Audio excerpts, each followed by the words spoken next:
Hello, can you hear me? Yeah. Okay, I can't hear you. Let me see if I can fix myself. I can't see you either.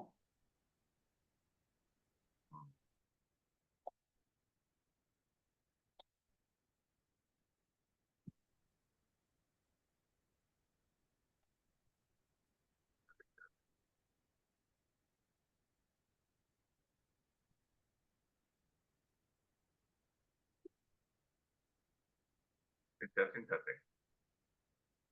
I can hear you, yes. Okay, there we are. Hello. Hello, but I can't see you. No, I don't have my. You don't want to see me right now. I'm frightening. I don't think the stream would handle it either. The internet here is terrible bad. Oh yeah, I know. I didn't think anybody was coming. I was sitting here all by my onesies. I know, usually people are here right now. I don't know where everybody is. Okay, now my computer just completely freaks out. You're very quiet.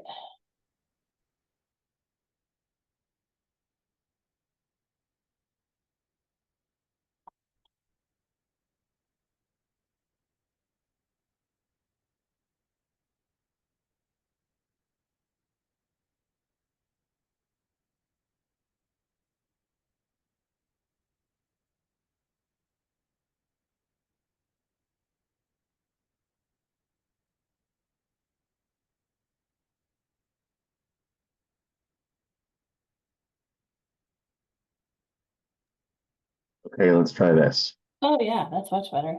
Okay, good. Now I can hear you. Yeah, I put on my headphones instead of the little Bluetooth speaker. Huh, I'm surprised no one is here yet. That's weird.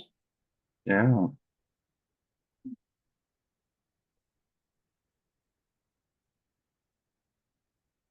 How goes your book? I didn't get much done on it today. I had a very busy day. Had real work to do. The paying gig.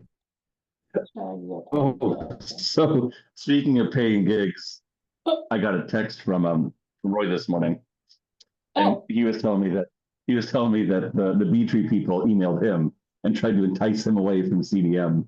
oh, yeah. And I was You're like, how'd right. that? You're I was like, like, yeah, they called me last week. yeah, I told him the other day, and I was like, was it life changing opportunity? He's like, totally. I know. They're desperate. They are, and they just. It's like you feel bad, but you're like, well, you gotta I finish just out one contract. There's no point in jumping contracts when there's only like a month and a half or 2 months left, you know? yeah, like 2 months left. I'm like, yeah, we'll just hang and then we'll see what happens. Oh, Oh, is I somebody see coming? John Oh, logging in. oh, good. I was just starting to get orange.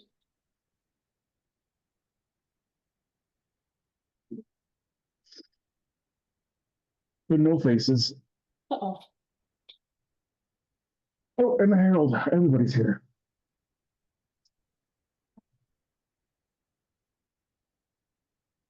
You look tired. Oh, this HP1. Hey, Chris. Hey, Rachel. Hey, Hey, Gary. there's How's it going? everybody. Whoa. Cancel that. I like your new angle, Harold. It looks good. Oh, Chris is back. Yeah. Welcome. Yeah, I've got y'all on my big monitor versus the laptop. Yeah, I'm on third shift this week, so I was awake in here, so I figured I'd show up. Okay.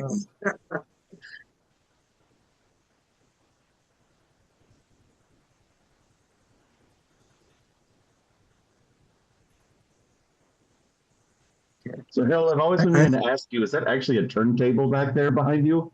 Yes. Yeah. Oh, So fancy. Doesn't work any longer, but it's there.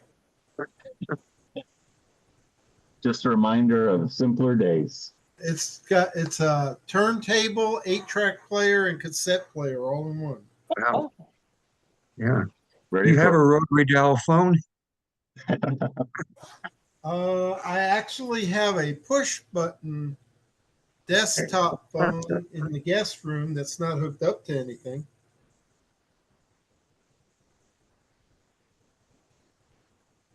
Okay. Yes, I assume Sue's coming, so I guess we should give her another minute or so. yeah. And I see John's screen, but I don't know if I've heard him. I can't see him.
Yeah, well, I guess we ought to go ahead and get started. The parsha that we're going to read this coming Saturday is called Naso in the book of Numbers, and it begins in the middle of chapter 4. It's chapter 4, verse 21 is where the parsha starts. But the first part of it's really not very interesting. You know, last week we were reading about the various families, the tribe of Levi, and their different jobs in keeping up the tabernacle. And this just goes on with that. It's just a list of the numbers of people. And it's really a repeat of stuff we did last week. So why don't we skip over to chapter 5, where it starts a new subject. And there are some interesting things that it takes up in the rest of the parsha. The first one's actually pretty brief. It's only the first 4 verses of chapter 5. So if anybody wants to read 1 through 4 on chapter 5, I'll do it. okay. Excuse me. Adonai spoke to Moses, saying, instruct the Israelites to remove from camp anyone with an eruption or a discharge, and anyone defiled by a corpse. Remove male and female alike, put them outside the camp, so that they do not defile the camp or those in whose midst I dwell. The Israelites did so, putting them outside the camp, and Adonai had spoken to Moses, so the Israelites did. Adonai spoke to Moses, saying, went Yeah. too far. That's just the first 4 verses. It really is the whole thing. Hi, Sue. Hi, where are we? We are just starting chapter 5 of, Okay. of, of the book of Numbers. We just read the first 4 verses. I apologize for being late. No, no problem. Um, yeah, there are two theories about this. One is, this is the ritual purity thing. It's not a medical thing. It's not that they're contagious or anything like that. But it's just anybody who's become ritually impure has to be kept away from coming too close to the tabernacle because he might contaminate it. And that's kind of we don't really have a modern concept of that, so it's kind of hard for us to get our heads around it. The other theory is kind of more interesting. The belief that anybody who broke out in a rash or had a discharge or was sick in any way, it's because it's a punishment from God. You must have done some sin, and therefore, this is why this happened to you. The Israelites really had no concept of natural law, as a cause of disease. Everything, was God pulling the strings. So basically, these were sinners. And again, the law is not complete because you assume they didn't stay out of the camp for the rest of their lives. There must have been some process by which you were allowed in again. There's some ritual for coming in, but and that's actually in Deuteronomy, but they just get a fragment of it over here. Um, The second subject that it takes up, Fred, would yeah, that include, when you're talking about a discharge, would that include like a head cold or anything like it that? could be, yeah, or a running sore, or really Yes, anything, a yeah. boil. Yeah, or like they say, you don't even have to be sick yourself. If you had been involved touching anyone who had died, if you were contaminated by means of touching a corpse, that you had to stay out. And again, it's not forever. I think that was like 7 days, and then you have to wash your clothes, and there's a ritual for coming Go back through the in. ritual But I mean, process. Yeah, they had to have people to take care of the corpse. they did. In fact, it's kind of interesting because our congregation and most traditional congregations have what's called a Hever Kadisha. A group of people when someone dies, they go through the purification ceremony where you have a ritual washing of the body, you dress it in the funeral garments, and then you ask, well, what about these people? Aren't they now ritually impure? And I asked Rabbi Wilson about that years ago, and he said basically, we just don't use that concept anymore. Although there's some Orthodox Jews that really believe it. In fact, I remember, particularly somebody who's a Kohen is not supposed to have anything to do, with funerals or preparing bodies or anything. I remember High Brand used to use as an excuse not to go to funerals he didn't want to go to. I remember that. Say, I really want to go, but I'm a Kohen and I can't be going, to the cemetery. You wouldn't walk within the fence of the cemetery. Yeah. Okay. And then the next five verses, the verses 5 through 10, again, this is just a fragment of a larger law. It's somebody basically who's stolen from his neighbor or defrauded them in some way, and how you repent for that. So somebody want to read 5 through 10. Sure, I will. And the Lord spoke to Moses, saying, Speak to the people of Israel.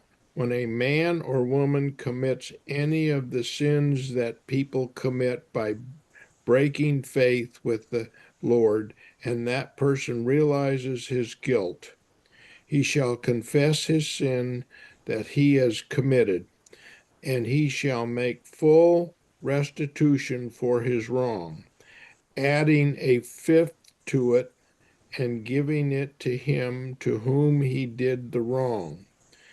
But if the man has no next of kin to whom restitution may be made for the wrong, the restitutions for the wrong shall go to the Lord for the priest, in addition to the ram of atonement, which atonement is made for him. And every contribution, all the holy donations of the people of Israel, which they bring to the priest, shall be his. Each one shall keep his holy donations. Whatever anyone gives to the priest shall be his. Yeah. So basically, this obviously doesn't refer to something like murder or adultery, that kind of thing. It appears to refer to somebody who somehow defrauded or stolen from someone else, in the tribe. And it's interesting, it starts off by saying that he's broken faith with the Lord. And the rabbinic interpretation is anytime you harm someone else, it's a double sin. You've sinned against the person whom you've cheated or harmed, but you've also sinned against God, by Uh, breaking his law. So it's a double kind of sin. And the requirements are, first of all, you have to confess, what you've done. Secondly, you have to make restitution plus the 20%. Adding the fifth on it is kind of a penalty for what you've done.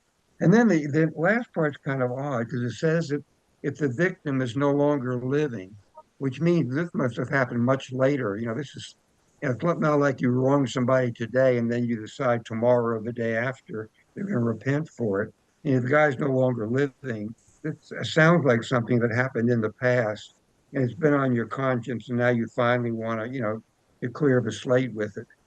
Um, there's an interesting rabbinic take on that because they're saying if he has no family member, who you can give you can make the thing good to. Now, what Jew wouldn't have some family member somewhere? And so the rabbi said this is really meant to apply to converts who would not have any Jewish relatives. And Oh, so, and this actually in the Greco-Roman period, the rabbis interpreted this passage as applying really to converts who've been wronged by somebody in the Jewish community. And this is how you have to make it up to them. you know what's interesting too here, Fred, on this, the first verse, it says, or this, I guess it's the sixth verse. When a man or woman commits any of the sins, it's very explicit. And Hmm. I would think back at the time that wasn't when women were generally included as a part of, the operational society, if you will. Yeah. Oh, they are. In fact, the next two sections actually that we're going to read involve women here. Oh, okay. Yeah, you're right. There are a lot of things that women were kept out of. But when it came to punishments, they could participate in being punished. That was okay. That's really what the next two things deal with. The next part of the parsha is kind of one of the really nasty parts of the Torah, really. It's Oh, a yeah, yeah. it's a long section. It's verses 11 through 31, and this is the procedure if a husband suspects his wife of cheating on him. And this is what he does. And this is verses 11 through 31. If somebody wants to take that on. Sure. And the Lord spoke to Moses, saying, Speak to the Israelites, and say to them, Any man whose wife may stray and betray his trust, and a man lie with her in seed coupling, and it be concealed from her husband's eyes, and she hide and be defiled, with no witness against her, and she herself be not apprehended, then a spirit of jealousy may come over him, and he will be jealous about his wife, with she being defiled, or a spirit of jealousy may come over him, and he will be jealous about his wife, she not being defiled. The man shall bring his wife to the priest, and bring her sacrifice for her, a tenth of an ephah of barley flour. He shall pour no oil over it, nor put frankincense upon it, for it is a grain offering of jealousy, a grain offering of remembrance, a remembrance of guilt. And the priest shall bring her forward and stand her before the Lord. And the priest shall take holy water in an earthen vessel, and from the earth that is on the floor of the sanctuary, the priest shall take and put into the water. And the priest shall stand the woman before the Lord and undo her hair, and place on her palms the grain offering of remembrance, a grain offering of jealousy it is. And in the hand of the priest shall be the bitter besetting water. And the priest shall make her swear, and shall say to the woman, If no man has lain with you, and if you have not strayed in defilement from your husband, be cleared by this bitter besetting water. And if you have strayed from your husband, and if you have been defiled, and a man other than your husband has put his semen in you, and the priest shall make the woman swear his oath of imprecation, and the priest shall say to the woman, May the Lord make you an imprecation and oath in the midst of your people, through the Lord's making your thigh sag and your belly swell. And this besetting water shall enter your innards to swell the belly and to sag the thigh. And the woman shall say, Amen, Amen. And the priest shall write these imprecations in a record and wipe them out in the bitter water. And he shall make the woman drink the bitter besetting water, and the bitter besetting water shall enter her. And the priest shall take from the woman's hand the grain offering of jealousy, and elevate the grain offering before the Lord, and bring it forward to the altar. And the priest shall take a handful from the grain offering, its token, and turn it to smoke on the altar, and after shall make the woman drink the water.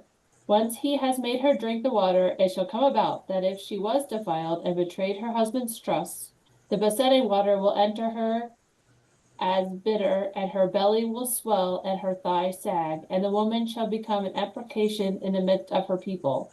And if the woman has not been defiled, and she is pure, she will be cleared and sown with seed.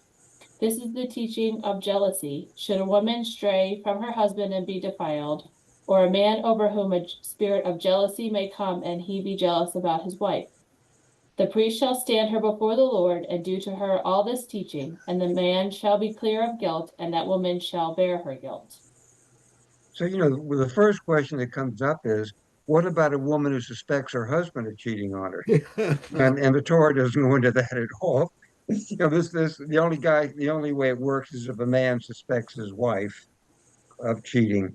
And again, it's really what you'd call by trial by ordeal, which was really common in a lot of cultures. Like in Europe during the Middle Ages, if a woman was thought to be a witch, they would sew her up in a bag and toss her in the river.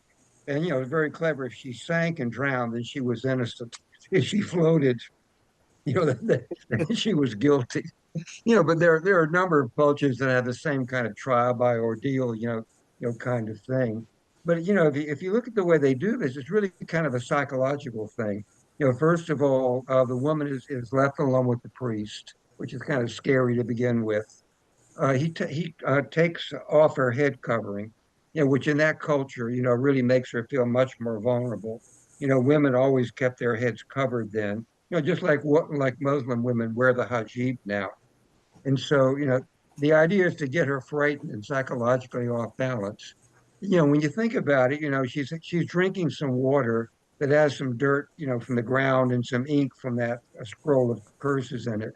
Nobody's going to die from drinking some dirty water with some ink in it.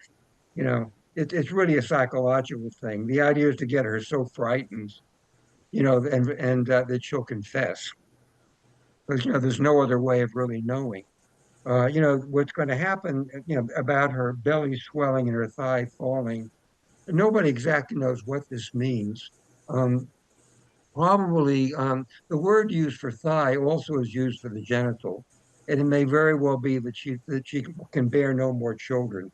That's what the curse is really all about. If she cheated on her husband. Um, but when you think about it, though, she's getting off easy in the sense that the penalty for adultery is death. But the problem is to put someone to death for adultery, it has to be proven. You have to have two witnesses really who pretty much catch her in the act. So, even though the penalty was death for adultery, it would be very obviously very, very hard to get a conviction, given what's required. So here, if you can get her to confess, at least she's not going to be put to death. But at least you'll know what's going on. And presumably her husband would divorce her at that point. Hmm. But it does bring up the question, and again, it adds at the end that even if a husband has accused his wife falsely and made her go through all this and she's perfectly innocent, he doesn't get punished at all. He's free of any guilt for this. And of course, if the woman suspects her husband, yeah, I mean, it's just tough. There's no remedy for that. Pretty one-sided. Very one-sided, yeah. So. And was this done in the privacy with the priest, or was it part of this public? No, this is not a public thing. She actually comes into what they call the tent of meeting. This Yes, yes, tabernacle they built in the right. wilderness. And it's just her and the priest. Okay. Yeah. So she has no one. She can't bring her sister or her friend or anyone with her. The idea is to get her feeling as frightened and vulnerable as possible. To hope that she'll confess if she's really guilty. Okay. And then the last part of one of the last parts of the parsha is actually a kind of interesting subject. It's about the Nazarite vow, which was something that was practiced and actually was actually a very popular thing even into the Greco-Roman period. And that goes into chapter 6. It's chapter 6, verses 1 through 21. If someone wants to read that. Yep. I'll try, and if I cut out, just wave your arms. So the Lord spoke to Moses, saying, "Speak to the Israelites and say to them, if any man or women explicitly utters a Nazarite's vow to set themselves apart from the Lord, they shall abstain from wine and any other intoxicant. They shall not drink vinegar of wine or any other intoxicant. Neither shall they drink anything in which grapes have been steeped, nor eat grapes fresh or dried. Throughout their term as a Nazarite, they may not eat anything that is obtained from the grapevine, even seeds or skin. Throughout the term of their vow as a Nazarite, no razor shall touch their head, but shall remain consecrated until the completion of their term as Nazarite of the Lord, their hair of their head being left to grow untrimmed. Throughout the term that they have set apart for the Lord, they shall not go in where there is a dead person. Even if their father or mother or their brother or sister should die, they must not become defiled for any of them, since the hair set apart for their God is upon their head. Throughout their term as a Nazarite, they are consecrated to the Lord. If someone dies suddenly nearby, defiling the consecrated hair, the Nazarite shall shave the head at the time of becoming pure, shaving it on the 7th day. On the 8th day, that person shall bring 2 turtle doves or 2 pigeons to the priest at the entrance of the tent of meeting. The priest shall offer one as a sin offering and the other as a burnt offering, and make expiation on the person's behalf for the guilt incurred through the corpse. That same day, the head shall be reconsecrated, and that person shall rededicate to the Lord the term as Nazarite, bringing a lamb in its first year as a penalty offering. The previous period shall be void, since the consecrated hair was defiled. This is the ritual for the Nazarite. On the day that the term of Nazarite is completed, the person shall be brought to the entrance of the tent of meeting. As an offering to the Lord, that person shall present 1 male lamb in its first year without blemish for a burnt offering, 1 ewe lamb in its first year without blemish for a sin offering, 1 ram without blemish for an offering of well-being, a basket of unleavened cakes of choice flour with oil mixed in, and unleavened wafers spread with oil, and the proper meal offerings and libations. The priest shall present them before the Lord and offer the sin offering and the burnt offering. He shall offer the ram as a sacrifice of well-being to the Lord, together with the basket of unleavened cakes. The priest shall offer the meal offerings and the libations. The Nazarite shall then shave the consecrated hair at the entrance of the tent of meeting, and take those locks of consecrated hair and put them on the fire that is under the sacrifice of well-being. The priest shall take the shoulder of the ram when it has been boiled, 1 unleavened cake from the basket, and 1 unleavened wafer, and place them on the hands of the Nazarite after the consecrated hair has been shaved. The priest shall elevate them as an elevation offering before the Lord, and this shall be a sacred donation for the priest, in addition to the breast of the elevation offering and the thigh gift offering. After that, the Nazarite may drink wine. Such is the obligation of a Nazarite, except those who vow an offering to the Lord of what they can afford beyond the Nazarite requirements. Must do as Nazarites. The Lord spoke to Moses, speak to Aaron and his sons. No, that's the next part. That's the next part. So this is the rules for Nazarites, and actually this is one of the few things in the Bible where men and women are treated equally. Men or women can do this. Um, And of course, one of the interesting things is it doesn't give any reason for doing it. It just says someone who wants to feel closer to God, but it doesn't give any kind of specific reasons why for doing it. It's assumed like it'd be a thanks thing, like the birth of a child or a grandchild, or recovery from an illness or something you wanted to thank God for, or it could be possibly part of repentance for sin. Now, the text doesn't say anything about why you would want to do it. And of course, there are 3 rules for it: no haircuts, no wine or grapes of any kind, even unfermented, and no contact with the dead. The rabbis later on made some rules for it. Apparently, it had to be for at least 30 days. That's the minimum time you could be a Nazarite.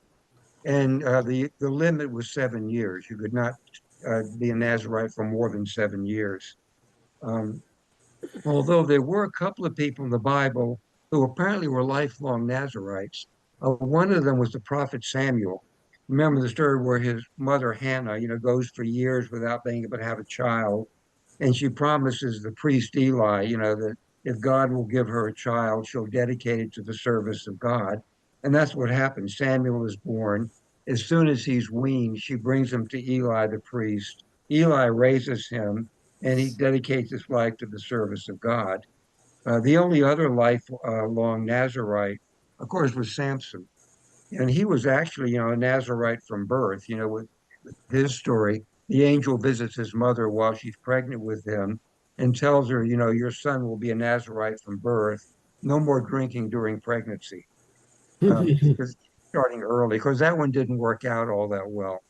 There's also a tradition that John the Baptist in the New Testament may have been a Nazarite, a lifelong Nazarite.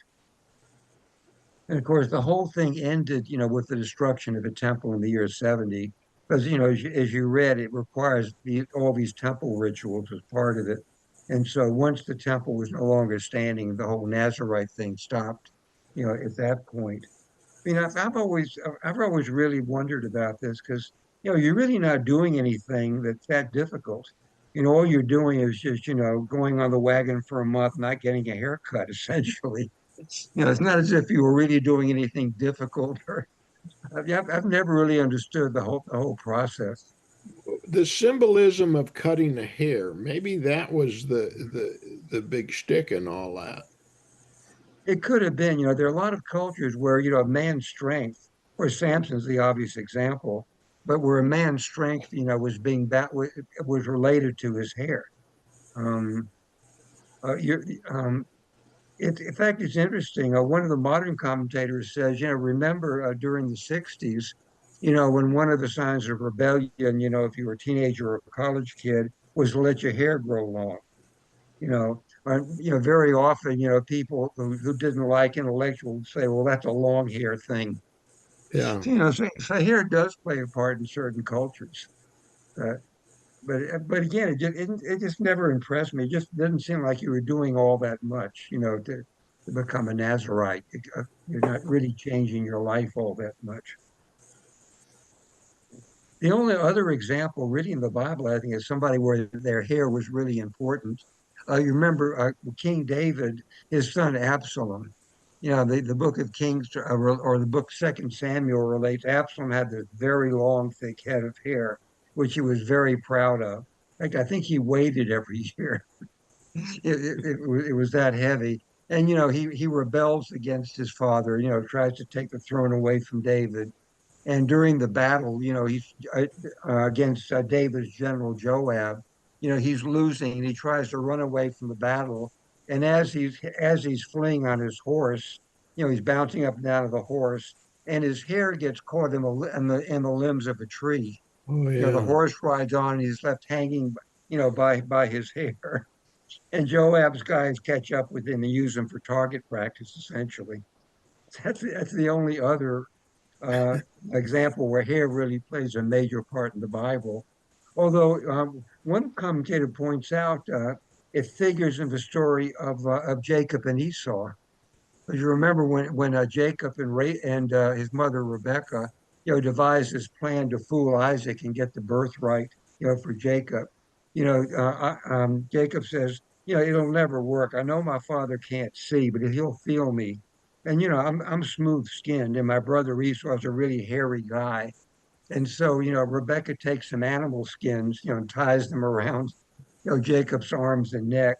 So when Isaac feels him, he'll feel the hair and he'll know that it's Esau from that.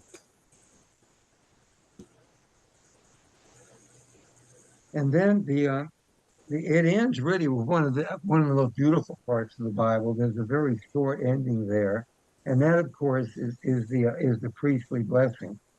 Um, and that's verses 20. It's a short one, actually, verses 22 through 27. Someone wants to read that. Sure, I'll go ahead. The Lord spoke to Moses, saying, speak to Aaron and his sons, saying, thus you shall bless the people of Israel. You shall say to them, the Lord bless you and keep you. The Lord make his face to shine upon you and be gracious to you. The Lord lift up his countenance unto you and give you peace. So shall they put my name upon the people of Israel, I will bless them. And this has become the classic Jewish blessing.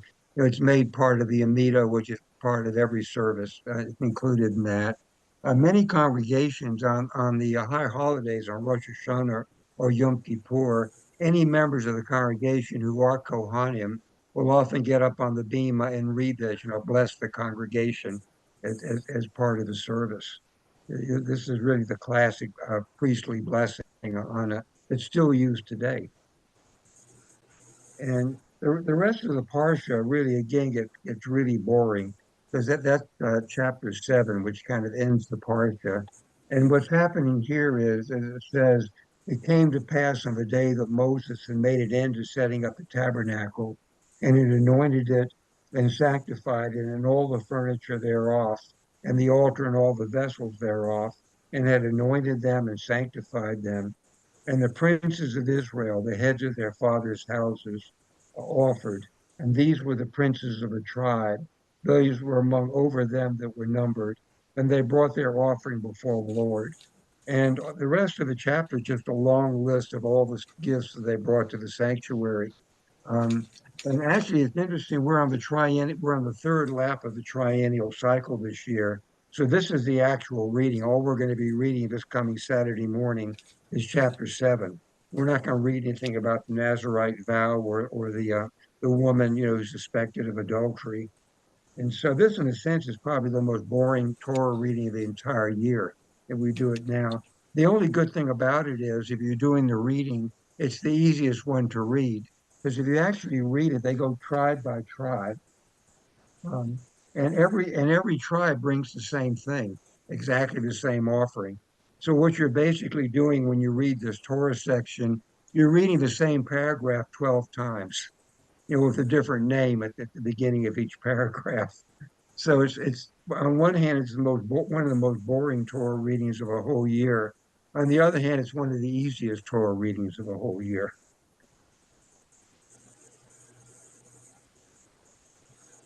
Okay.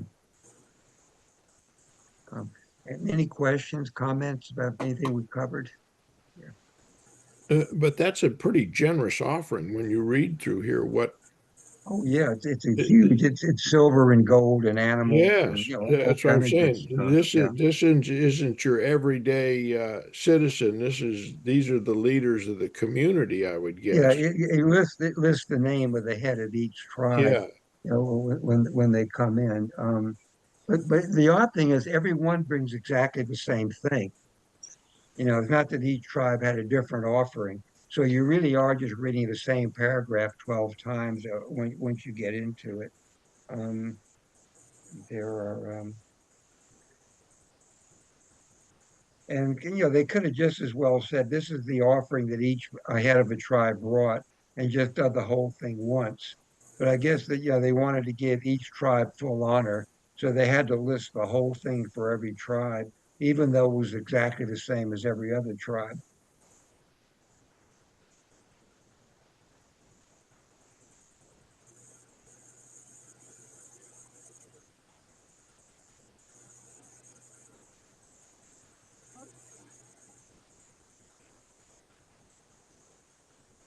And it ends up, if you look at verse 89, it's obviously a very long chapter, got 89 verses.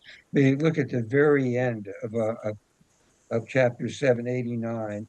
It says, and Moses went into the tent of meeting that he, meaning God, might speak with him. Then he heard the voice speaking unto him from above the ark cover that was upon the ark of the testimony from between the two cherubim.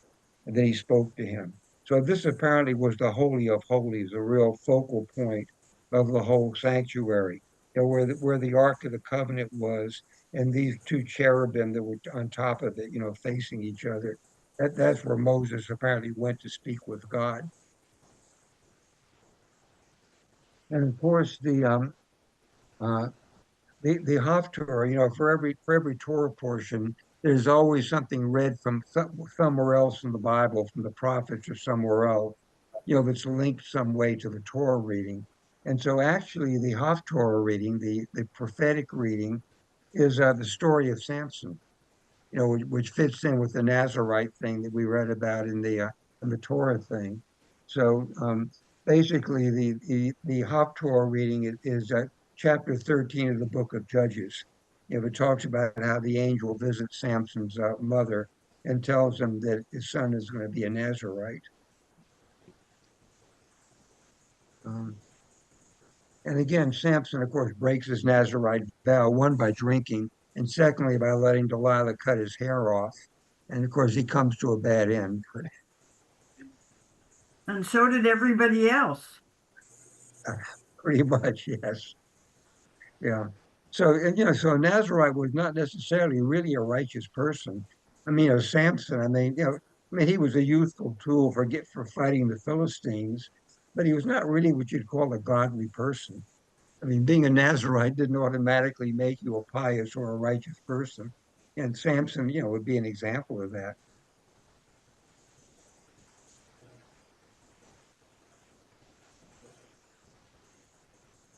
But you indicated that that's a way to get closer to God, Well, to feel closer to was to God. become a Although, Nazarite. and there are a lot of religions, where you deny yourself something for a period of time as a way of coming closer to God. Well, Hmm. the Catholic tradition, you give up something for Lent. Yeah. You have the month of Lent that goes into Easter, and you decide that you're going to give up something. It's kind of a penance, during that month of Lent. So there are other cultures that have a whole thing. I guess if you're a really heavy drinker, giving up wine for a while would be a big deal.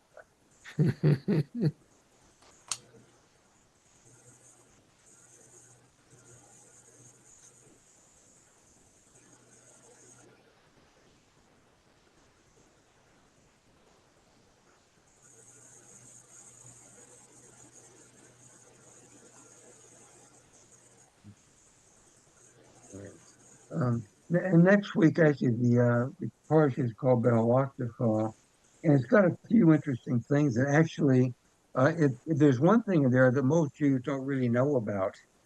It's kind of an obscure practice, but it's still done in some places, and that's the second Passover. There are actually two Passovers, and basically to celebrate the Passover, you had to be ritually pure. In other words, you couldn't have any of these conditions that made you ritually impure. And so it takes up the subject of somebody who for some reason is sick or has been attending to a dead body and participating in a burial, or maybe just was on a trip and couldn't get back in time to celebrate Passover. And so there actually is a second Passover a month after the first Passover for everybody who wasn't able to celebrate the regular Passover because they either weren't there physically or were ritually impure, so they couldn't join the rest of the Oh. congregation. And it goes into that in what we're going to do next week. It's kind of an interesting custom. Hmm. Okay, so is that chapter 8? Yeah, that will be, the reading next week will begin with, let's see, it begins with chapter 8. Okay. Great. So we'll pick up with that next week. Okay. Fred, I have a question. It's got Sure. nothing to do with this. If my grandson, my son is obviously very Jewish, but he is married to a lapsed Catholic. And Hmm. my grandson is 22 and is dating Hmm. a fairly religious Jewish girl. Now, Uh-huh. is my grandson, going to be accepted as a Jew? He's the son of a Jewish father. Mm. Right. Well, that's a great question because there actually is a split in Judaism about that now. Ever since the Roman period, it's always been matrilineal. Right, Your mother decided your status, and if you had a Jewish father but a non-Jewish mother, you weren't Jewish. right, And that's really been the custom up until 1983, when the reform movement in America decided that it could be either way. If either of your parent was Jewish, you were Jewish. But that's led to a problem in that now there's a whole bunch of people who've grown up in reform congregations with Jewish fathers and non-Jewish mothers, and they're considered Jewish as far as the reform movement's concerned, but not as far as the Orthodox or conservative movements are concerned. And so the only problem, the problem comes up two ways. One is, the law of return in Israel. The Israeli rabbinate, they're a bunch of Orthodox rabbis who would not consider him Jewish. And the other, you said he wanted to marry a religious girl. If she's Orthodox or conservative, they don't consider him Jewish. And that actually has come up a lot since 1983. There are a lot of these people who've been raised as Jews in a Reform congregation, but they want to marry an Orthodox Jew. And so they actually have to go through a conversion ceremony. Hmm. So I assume if you're saying she's a religious girl, she probably belongs to a conservative or Orthodox, Yeah, conservative, yes, congregation. yes. And so, My son fits right in. My grandson does not. yeah. So basically, what would happen is, if he belongs to a Reformed congregation, Reformed rabbis, consider him Jewish and will do the wedding. But a conservative or Orthodox rabbi will not do the wedding unless he goes through a conversion ceremony. Ah. Yeah. That's what I thought, but I wanted to be sure. No one Yeah. has asked me anything. I just wanted to know for myself. Yeah. One of the most popular Reform rabbis in New York. She's the rabbi for one of the largest Reformed congregations in Manhattan, and she really is very, very popular. A number of my sister's friends are members of her congregation, but she's not Jewish according to the Orthodox tradition. She has a Korean mother and a Jewish father. Oh. And so, which is fine with her Reformed congregation. But again, nobody outside of that considers her Jewish, Hmm. even though she's a rabbi. Wow. Yeah. Oh, well, Judaism's a strange religion in some ways. yes, it really is. Yep. Okay, everybody. See you next Okay. week. All See right. you Thank next Have a good you. week. Have a Thanks. good week, all. Okay. See you next week. Okay.